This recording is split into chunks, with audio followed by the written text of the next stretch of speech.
یہ سوال ہی نہیں کہ ہم میلاد مناتے ہیں، یہ بتائیے کہ میلاد کیوں نہ منائیں؟ آپ کوئی ایویڈنس ہے ان قرآن کے اندر منع ہے؟ جواب آتا نہیں۔ احادیث مبارکہ میں منع ہے؟ جواب آتا نہیں۔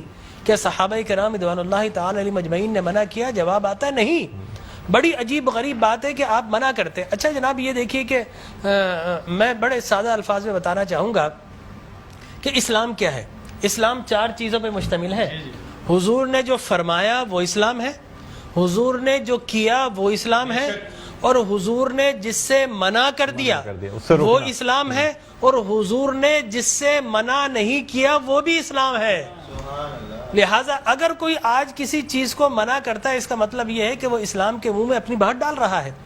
اب نہ اللہ سے بھول ہوئی نہ رسول سے بھول ہوئی، قیامت تک کی ساری ناجائز چیزوں کو قرآن مجید اور احادیث نبویہ میں بڑے بڑے بورڈ لگا دیے گئے کہ these are the prohibited thing, یہ حرام ہے، یہ حرام ہے، یہ حرام ہے، بڑے بڑے بورڈ لگا دیجیے۔ اور دیکھیں طریقہ اور اصول بھی یہی ہے کہ ہر جائز چیز کا نہیں بتایا جاتا۔ مثال کے طور پر اگر آپ کو کہیں جانا ہے تو آپ نے کبھی زندگی میں بورڈ نہیں دیکھا ہوگا کہ الاؤ ہے ادھر آ جائیے، نہیں، یہ کہیں نہیں لکھا ہوگا۔ ناٹ الاؤڈ ہوگا وہاں ضرور لکھا، جہاں ناٹ الاؤڈ ہوگا، پروہیبٹڈ ایریا ہوگا، وہاں پر بورڈ لگا ہوگا کہ یہاں داخلہ منع ہے۔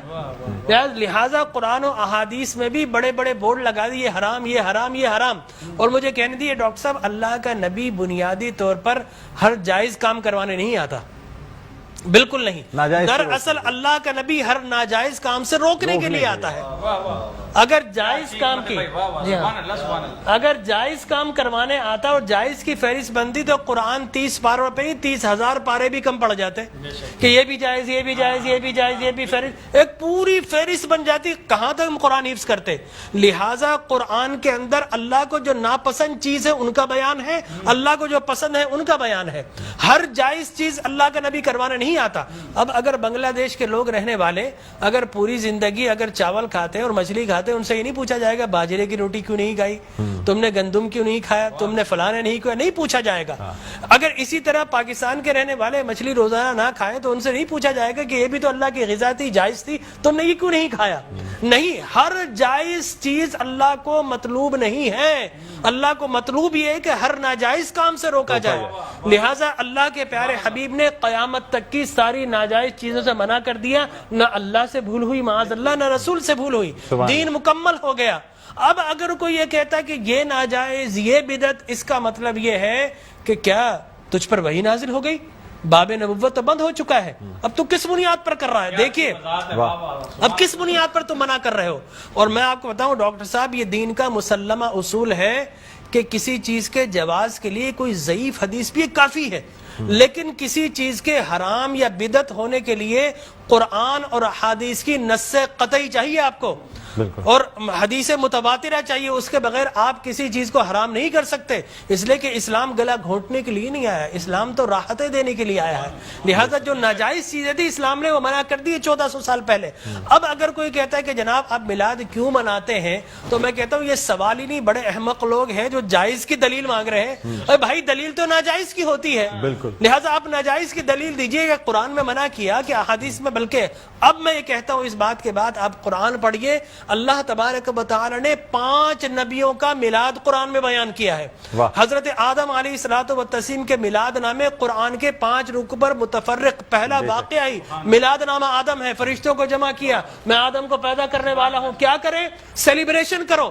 آدم کی ولادت کا موقع، نفخت فیہ من روحی فقعوا لہ ساجدین، جیسے ہی میں یہ آنکھ کھول دے، یہ پیدائش ہو جائے، ولادت ہو جائے، تو تمہیں کیا کرنا ہے؟ اس کو سجدہ کرنا ہے۔ اللہ تبارک و تعالیٰ فرماتا ہے کل مجمعون الا ابلیس، سارے فرشتوں نے سیلیبریٹ کیا، آدم کو سجدہ کیا سوائے ابلیس کے۔ تو معلوم یہ ہوا کہ جس نے میلاد منایا اللہ نے اسے نورانی قرار دے دیا، اور جس نے انکار کیا اللہ نے اسے شیطانی قرار دے دیا۔ سبحان اللہ، سبحان اللہ۔ لہٰذا اسی طرح میں 2 منٹ بس، اسی طریقے سے سورہ قصص میں حضرت موسیٰ علیہ الصلوۃ والتسلیم کی میلاد نامہ اللہ نے 28 ابتدائی آیات میں بیان کیا. اور حضرت یحییٰ علیہ الصلوۃ والتسلیم کا میلاد نامہ سورہ مریم میں کیا سلام علیہ یوم ولدا، سلام ہو یحییٰ پر کس دن؟ جس دن وہ پیدا ہوئے. لہذا نبی پیدا ہو رہا تو اللہ سلام بھیج رہا ہے. اور پھر حضرت عیسیٰ فرماتے والسلام علیک یوم ولدت و یوم اموت و یوم ابعث حیا، سلام ہو مجھ پر جس دن میں پیدا ہوا. سرکار نے فرمایا. اور پھر اللہ تبارک و تعالی نے ووالدین وما ولد کہہ کر حضور کے میلاد کو بیان کیا. اور حضرت مریم کی میلاد کو اللہ نے سورہ آل عمران میں بیان کیا. پھر سرکار نے فرمایا کہ میرے غلام الجمعۃ عید للمسلمین. لوگ کہتے ہیں 2 عیدیں، تیسری عید مل گئی. حضرت عمر بن خطاب سے پوچھا کہ یہ الیوم اکملت لکم دینکم، یہ آیت ہمارے نبی پر نازل ہوتی تو ہم 2 عیدیں مناتے، ہم تو بطور عید مناتے. حضرت عمر نے حضرت ابن عباس دونوں سے احادیث فرمایا میاں تم ایک عید کی بات کر تو ہماری تو 2 3 عیدیں تھی اس دن. وہ یوم عرفہ تھا مسلمانوں کی عید کے دن، وہ جمعۃ المبارک تھا مسلمانوں کی عید کے دن، وہ تکمیل دین کا دن تھا، وہ مسلمانوں کی عید کا دن ہے. لہٰذا یہاں پر تو پہلی، دوسری، تیسری، چوتھی، 5ویں نہ جانے کتنی عیدیں. اور صحیح مسلم کی حدیث مبارک رسول اللہ نے 5 عیدیں بیان فرما دی. ایام تشریق، یوم نحر، اس کو سرکار نے عید قرار دیا. لہٰذا معلوم یہ ہوا کہ سرکار دو عالم. اور پھر میں عرض کر رہا تھا کہ آدم پیدا ہوئے، فرمایا الجمعۃ عید للمسلمین، جمعہ مسلمانوں کی عید کا دن. فرمایا رسول اللہ کیوں؟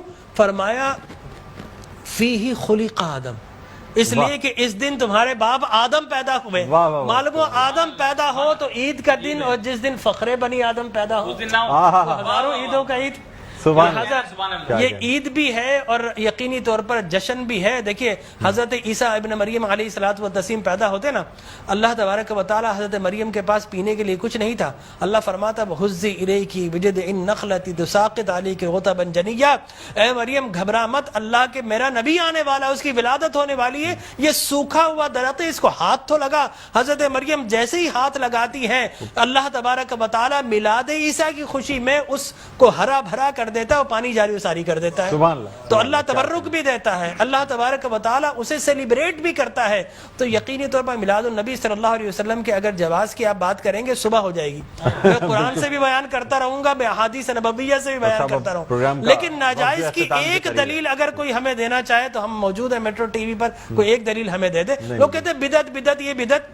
او بھائی بدعت ہر نیا کام بدعت نہیں ہوتا، ہر نیا عقیدہ بدعت ہوتا ہے.